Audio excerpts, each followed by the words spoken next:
Hello everyone, this is Neha and welcome back to my channel. कैसे हैं आप सब? I hope you all are doing well. आज हम सीटेट सीडीपी का एक बहुत ही इम्पॉर्टेंट टॉपिक पढ़ने जा रहे हैं। पिछले क्लास में हमने पढ़ा था concept of growth and development. आज हम पढ़ेंगे डोमेन्स ऑफ डेवलपमेंट, विकास के क्षेत्र। आज क्या पढ़ना है हमें? Domains of development. इसके बारे में हम समझेंगे कि डोमेन्स ऑफ डेवलपमेंट यानी विकास की का जो क्या क्या कौन कौन सा क्षेत्र है उसके बारे में हम आज समझते हैं। चलिए, डोमेन्स ऑफ डेवलपमेंट में हम पढ़ेंगे physical domain, cognitive domain and socio emotional domain. Socio emotional को सोशल डेवलपमेंट से भी रिलेटेड है और इमोशनल डेवलपमेंट दोनों से रिलेटेड है। दोनों को मिला के हम बोल सकते हैं सोशियो इमोशनल डेवलपमेंट। सबसे पहले हम चलते हैं फिजिकल डेवलपमेंट पे। फिजिकल डेवलपमेंट है क्या? ठीक है, फिजिकल डेवलपमेंट सबसे पहले ये समझते हैं कि growth and development of body part to make the body have the ability to perform certain function for certain skill. देखो, फिजिकल डेवलपमेंट से ये पता चलता है कि हमारा ग्रोथ कैसे हो रहा है, हम कैसे बढ़ रहे हैं, हमारे शेप साइज सब चेंज हो रहा है। ये फिजिकल डेवलपमेंट से रिलेटेड है और फिजिकल डेवलपमेंट से ग्रोथ का पार्ट है। बट हमें समझना ये है कि फिजिकल डेवलपमेंट होने से ये पता चलता है कि हमारी एबिलिटी कितनी बढ़ी, क्या हम कोई काम कर सकते हैं, कितने हम एबल हैं कोई भी काम करने में, किसी स्किल को परफॉर्म करने में। ये सब क्या आता है? फिजिकल डेवलपमेंट, शारीरिक विकास में आता है। ठीक है, तो इसके दो एलिमेंट होते हैं, two elements of physical development. इसमें मोटर स्किल आता है। मोटर स्किल किससे रिलेटेड है? फिजिकल डेवलपमेंट से। Two element of motor skill, ठीक है। सबसे पहला होता है ग्रॉस मोटर स्किल। ये बहुत इंपॉर्टेंट है बेटा, इससे क्वेश्चन हमेशा आते हैं। ग्रॉस मोटर स्किल क्या होता है, फाइन मोटर स्किल क्या होता है? ठीक है, ग्रॉस मोटर स्किल को स्थूल गति कौशल बोलते हैं। क्या बोलते हैं? स्थूल गति कौशल। और फाइन मोटर स्किल को बोलते हैं सूक्ष्म यानी छोटा, सूक्ष्म गति कौशल। तो फिजिकल डेवलपमेंट में क्या आता है? दो एलिमेंट आते हैं मोटर स्किल के। कौन कौन से? ग्रॉस मोटर स्किल और फाइन मोटर स्किल। अब हम पढ़ेंगे ग्रॉस मोटर स्किल क्या होता है। ठीक है, ग्रॉस मोटर स्किल से ऐसे समझो, जैसे सबसे पहले ग्रॉस मोटर स्किल ही डेवलप होता है, उसके बाद फाइन मोटर स्किल डेवलप होता है। ग्रॉस मोटर स्किल में क्या होता है? जैसे हमारा चलना, दौड़ना, साइकिल चलाना। जब हम बाईसाइकिल चलाते हैं, साइकिल चलाते हैं, तो क्या होता है? हमारे थाई और हमारे लेग वाले जो पार्ट हैं वो मूव करते हैं। तो जो बड़े एरिया हैं, बड़े मसल्स हैं, है ना, बड़े बड़े बोन, वो पहले डेवलप होते हैं, उसके बाद छोटे डेवलप होते हैं। तो जो बड़े डेवलप होते हैं, बड़े मसल्स डेवलप होते हैं, हमारा आर्म्स डेवलप होता है, हमारे लेग्स डेवलप होते हैं, हमारे थाई डेवलप होते हैं ना। ये सब किस में आता है? ग्रॉस में। और फाइन में क्या आता है? जैसे हमारे फिंगर काम करना स्टार्ट करते हैं, ठीक है ना। फिंगर, कभी कभी आप छोटे बच्चों को देखोगे कि वो पैर हाथ बहुत मारना स्टार्ट करते हैं, है ना। तो पैर हाथ मारना स्टार्ट करते हैं तो उससे क्या होता है? उनका क्रॉस मोटर स्किल यानी स्थूल गति कौशल पहले विकसित होता है, उसके बाद सूक्ष्म होता है यानी छोटा वाला। तो पहले ही जन्म के बाद ही बच्चे लिखना तो स्टार्ट नहीं कर देते ना, पहले वो हाथ पैर मारना स्टार्ट करते हैं। लिखना कब स्टार्ट करते हैं? जब वो प्ले ग्रुप में जाते हैं। प्ले ग्रुप में जाते हैं तो प्ले ग्रुप में आप देखोगे कि फोकस किया जाता है। किस पर फोकस किया जाता है? बच्चों की राइटिंग पर, बच्चों की ये जो फिंगर है ना, इस पर फोकस किया जाता है। और ये बहुत ज़रूरी है। प्ले स्कूल में अगर अच्छे से हम ध्यान दे दें तो बच्चों की हैंड राइटिंग आगे चल के बहुत अच्छी होती है। तो फाइन मोटर स्किल किससे रिलेटेड है? आप इसका स्क्रीनशॉट ले लेना, नोट्स बना लेना, बहुत अच्छा नोट्स है, आपको कहीं नहीं मिलेगा। और मैंने बहुत ही अलग अलग सोर्सेज से मिलाकर ये नोट्स तैयार किया आपको। अगर आप ये डोमेन समझ गए बच्चों तो फिर आपको दिक्कत नहीं होगी किसी भी एग्जाम में।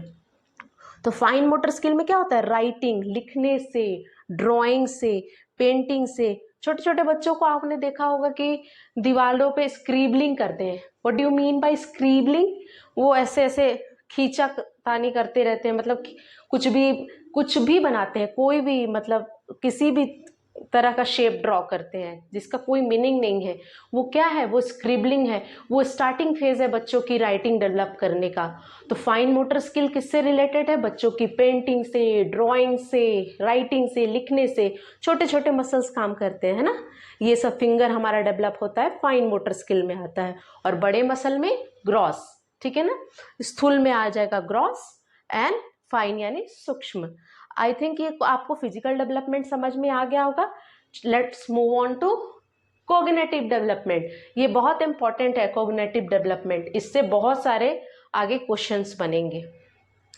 कोग्निटिव डेवलपमेंट किससे रिलेटेड है, मेंटल डेवलपमेंट से, हमारा मानसिक विकास। मेंटल डेवलपमेंट मतलब मानसिक विकास, और हम क्या बोल सकते हैं, संज्ञानात्मक विकास। संज्ञानात्मक विकास से को ही हम लोग कॉग्निटिव डेवलपमेंट बोलते हैं हिंदी में, ठीक है। अब इसमें क्या डेवलप होता है, देखो इसमें डेवलप होता है हाउ चाइल्ड थिंक, बच्चा कैसे सोचता है, एक्सप्लोर, फिगर थिंग्स आउट, कैसे बच्चा किसी भी चीज को पहचानता है, रिकॉग्नाइजेशन बढ़ता है इससे, थिंक कैसे कैसे सोचता है, कैसे एक्सप्लोर करता है, एक्सपेरिमेंट करता है, ये सारे बातें किससे रिलेटेड है, कोग्निटिव डेवलपमेंट से, है ना। कोग्निटिव डेवलपमेंट यानी संज्ञानात्मक विकास। Development of knowledge is also called cognitive. Cognitive development में क्या होता है, हमारा नॉलेज डेवलप होता है, हमें बहुत सारी चीजें, हम बहुत सारी चीजों को अपने अंदर भरते हैं, है ना, अपना हमारा माइंड वर्क करता है, उसमें कौन सा डेवलपमेंट आता है, cognitive development. Ability to solve problem, हाँ कॉग्निटिव डेवलपमेंट में और क्या होगा, प्रॉब्लम सॉल्विंग। अगर क्वेश्चन आए, बहुत सारा ऑप्शन दिया रहा है और वो पूछा जाए कि कॉग्निटिव डेवलपमेंट से कौन सा रिलेटेड है, तो प्रॉब्लम सॉल्विंग हमेशा इससे जुड़ा हुआ रहता है, बच्चे सॉल्व करते हैं। और ये कॉग्निटिव प्रॉब्लम सॉल्विंग जब बच्चे 12-13 साल से ऊपर के हो जाते, आगे हम प्याजे में पढ़ेंगे, प्याजे के स्टेजेस ऑफ डेवलपमेंट में पढ़ेंगे, ठीक है ना, उसमें आपको पता चलेगा कि कब बच्चे कौन सा काम स्टार्ट करते हैं, किस एज में करते हैं, ठीक है। Brain development is a part of cognitive, हमारा जो ब्रेन डेवलप करता है वो किसका पार्ट है, कॉग्निटिव डेवलपमेंट का। यानी कॉग्निटिव डेवलपमेंट में क्या होता है, हाउ चाइल्ड थिंक, कैसे बच्चा सोचता है, कैसे एक्सपेरिमेंट करता है, कितना उसका मतलब कितनी उसकी ये चल रही है, माइंड चल रही है किस क्वेश्चन में, है ना, कितना जल्दी वो किसी भी चीज़ों को एक्सेप्ट करता है। क्लास में देखो, क्लास में बहुत सारे बच्चे रहते हैं, किसी किसी बच्चे की कॉग्निटिव डेवलपमेंट बहुत अच्छी होती है, बहुत जल्दी किसी भी टॉपिक को वो समझ जाते हैं, और कुछ बच्चे लेट समझते हैं। तो ये सब इंडिविजुअल डिफरेंसेस का पार्ट है, लेकिन इसमें एक पार्ट और है कॉग्निटिव डेवलपमेंट, उनका कॉग्निटिव डेवलपमेंट बहुत अच्छे से हुआ रहता है। नाउ तीसरा जो मेन डोमेन है वो सोशियो इमोशनल डेवलपमेंट है, यानी सामाजिक भावनात्मक विकास से रिलेटेड है। देखो, अगर किसी का सोशियो इमोशनल डेवलपमेंट अच्छे से होगा तो उसका फिजिकल डेवलपमेंट भी अच्छा होगा, कॉग्निटिव डेवलपमेंट भी अच्छा होगा, ठीक है ना। अगर कॉग्निटिव डेवलपमेंट यानी अच्छा होगा तो फिजिकल डेवलपमेंट भी अच्छा होगा। ये सब एक दूसरे से इंटर रिलेटेड है। देखो, हमेशा ये हमने सुना है ना कभी कि स्वस्थ शरीर में स्वस्थ मस्तिष्क मतलब माइंड रहता है। अगर आप स्वस्थ हो, आप मतलब हेल्दी हो, तो आपका माइंड भी अच्छे से काम करेगा। इस तरह की बातें हम सुनते हैं ना, तो इससे आपको क्या लग रहा है कि सब एक दूसरे से इंटर रिलेटेड है। इसलिए एक प्रॉपर डेवलपमेंट के लिए फिजिकल डेवलपमेंट भी हमें ज़रूरी है, हमारे लिए कॉग्निटिव डेवलपमेंट भी ज़रूरी है, और socio emotional development. Socio emotional development में दो डेवलपमेंट आ जाता है, एक तो सोशल डेवलपमेंट, दूसरा इमोशनल डेवलपमेंट। किसी भी फील्ड में जाने के लिए और या किसी भी नए सिचुएशन में आपको ढलना है, उसके लिए आपको सोशली और इमोशनली डेवलप होना बहुत ज़रूरी है। देखो, positive social and emotional development is important. Social और इमोशनल डेवलपमेंट कैसा होना चाहिए, पॉजिटिव होना चाहिए, है ना, सही तरीके से होना चाहिए। इन्फ्लुएंस चाइल्ड सेल्फ कॉन्फिडेंस, अगर आपका सोशियो इमोशनल डेवलपमेंट अच्छे से होगा, आपके घर का माहौल बहुत पॉजिटिव होगा, सब अच्छे सोचने वाले होंगे, मतलब टेंशन वाला नहीं होगा, लड़ाई झगड़ों वाला नहीं होगा, तो आपका सोशियो इमोशनल डेवलपमेंट बहुत अच्छे से होगा, है ना। शांति, घर में शांति रहनी चाहिए सबसे पहले तो इन्फ्लुएंस चाइल्ड सेल्फ, किसी भी चाइल्ड का सेल्फ कॉन्फिडेंस बढ़ता है, वो कहते हैं कि नहीं, मैं ये तो काम कर लूँगा, उनमें कॉन्फिडेंस रहता है कि नहीं मैं ये काम कर सकता हूँ। ये किससे रिलेटेड है? सोशियो इमोशनल डेवलपमेंट से। Ability to develop meaningful relationship, अगर आपका सोशियो इमोशनल डेवलपमेंट अच्छे से हुआ रहेगा तो क्या होगा, आपका रिलेशन जो है दूसरों से वो बहुत अच्छा रहेगा, ठीक है ना। और इसकी शुरुआत कहाँ से होती है?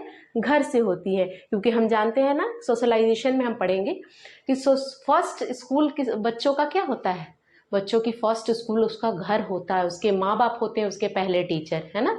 तो इससे क्या होगा कि अगर आप बच्चे के घर में रिलेशन अच्छे होंगे तो उसके बाहर भी अच्छे रिलेशन होंगे, वो उसमें एबिलिटी होगी कि वो दूसरे बाहर जो भी हैं टीचर्स, फ्रेंड और जो भी पीयर ग्रुप हैं उनके साथ वो अच्छा रिलेशन डेवलप करे। इसमें क्या होता है? सेल्फ कॉन्फिडेंस होता है डेवलप। एक और पॉइंट है इसमें, डेवलप एम्पैथी। अगर सोशियो इमोशनल डेवलपमेंट, बच्चा सोशली डेवलप रहेगा, इमोशनली डेवलप रहेगा, तो क्या होगा, बच्चे में एम्पैथी डेवलप होगा। अब एम्पैथी को सिंपैथी के साथ कंफ्यूज नहीं करता है, सिंपैथी अलग चीज है और एम्पैथी अलग चीज है। एम्पैथी का मीनिंग होता है समानुभूति, दूसरे की फीलिंग को समझना, समझे, दूसरे की जो फीलिंग है, दूसरे का जो दुख है उसको महसूस करना कि हाँ अरे भाई तुम्हारे साथ ऐसा हुआ, मैं तुम्हारा समझ सकता हूँ, उसके रियल प्रॉब्लम को समझना, वो होता है एम्पैथी, समानुभूति। उसके मतलब अपना थॉट, अपना थिंकिंग उसके ऊपर थोपना नहीं कि अरे तुमने ऐसे किया इसीलिए तुम्हारे साथ ऐसा हुआ, उसकी रियल प्रॉब्लम को समझना होता है एम्पैथी। और सिंपैथी क्या होता है?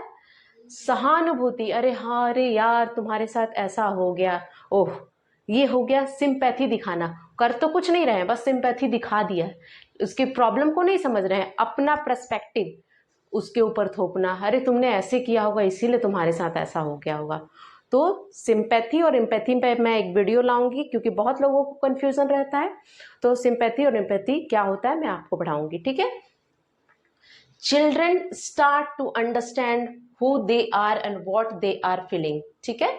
तो चिल्ड्रन समझना स्टार्ट करते हैं कि वो कौन है, उनकी फीलिंग क्या है। ये किससे होता है? सोशियो इमोशनल डेवलपमेंट से होता है, ठीक है। Socio emotional development also influence other area of development. मैंने बोला ना कि जितने भी डेवलपमेंट के डोमेन है, एरिया है, ये सब एक दूसरे पर इफेक्ट डालते हैं। अगर फिजिकल डेवलपमेंट अच्छे से नहीं होगा तो कोग्निटिव डेवलपमेंट अच्छा से नहीं होगा, अगर कोग्निटिव डेवलपमेंट अच्छे से नहीं होगा तो सोशियो इमोशनल डेवलपमेंट नहीं होगा। और सोशियो इमोशनल डेवलपमेंट में सबसे ज़्यादा इम्पॉर्टेंट क्रूशियल रोल किसका रोल होता है? पेरेंट्स का रोल होता है, ठीक है। क्योंकि पेरेंट्स को क्या है ना, अपने बच्चों के साथ इंटरैक्ट करना चाहिए, क्वालिटी टाइम बिताना चाहिए। क्वालिटी टाइम बिताएंगे तो बच्चों में क्या होगा, अपने माँ बाप के प्रति अफेक्शन होगा, प्यार आएगा। बहुत सारे आजकल आप देख रहे हो ना कि मदर फादर दोनों वर्किंग हो गए, उनके पास टाइम ही नहीं है कि अपने बच्चों पर टाइम दे। तो अगर इससे क्या होता है ना, बच्चे अपने माँ बाप से दूर होते जाते हैं। तो बहुत ज़्यादा इम्पॉर्टेंट है ना कि उस बिजी शेड्यूल में से ही, मैं समझ सकती हूँ कि बहुत लोगों की इकोनॉमिकल प्रॉब्लम रहती है, फाइनेंशियल प्रॉब्लम रहती है, इसके कारण भी लोग जॉब करते हैं। तो मैं यही कहूँगी कि उन सब कामों से थोड़ा बहुत टाइम निकाल के अपने बच्चों के लिए भी टाइम, क्वालिटी टाइम बिताइए, उनके साथ इंगेज्ड रहिए, उनके साथ इंटरैक्शन कीजिए, उनसे बातें कीजिए। नहीं तो क्या होता है, बच्चे दूर जाते हैं और अपनी फीलिंग्स को, अपनी प्रॉब्लम को बता नहीं पाते और कुछ बच्चे डिप्रेशन में भी चले जाते हैं। तो I request to every parent कि अपने बच्चों के लिए टाइम ज़रूर निकालिए। Need to engage quality interaction अपने बच्चों के साथ। बहुत बार आपने देखा होगा कि जिन बच्चों को नैनी संभालती हैं, वो बच्चे नैनी के साथ ज़्यादा प्यार शो करते हैं, लव शो करते हैं, अफेक्शन शो करते हैं in compare to their mother. तो आई थिंक आपको समझ में आ गया होगा कि फिजिकल डेवलपमेंट क्या है, कॉग्निटिव डेवलपमेंट क्या है, सोशियो इमोशनल डेवलपमेंट क्या है। आप स्क्रीनशॉट ले लीजिए कि इसमें मैंने जो भी लिखा ये पॉइंट बहुत इंपॉर्टेंट है आपके एग्जामिनेशन पॉइंट ऑफ व्यू से। और अगर आप ये समझ गए तो आगे आप प्रिंसिपल ऑफ डेवलपमेंट पढ़ोगे, उसमें भी आपको कोई दिक्कत नहीं आएगी। आई होप आपको मेरा ये लेक्चर अच्छा लगा होगा। अगर आपको ये टॉपिक समझ में आया हो, अच्छा लगे, तो लाइक कीजिए, शेयर कीजिए एंड सब्सक्राइब कीजिए। Thank you so much for watching, bye.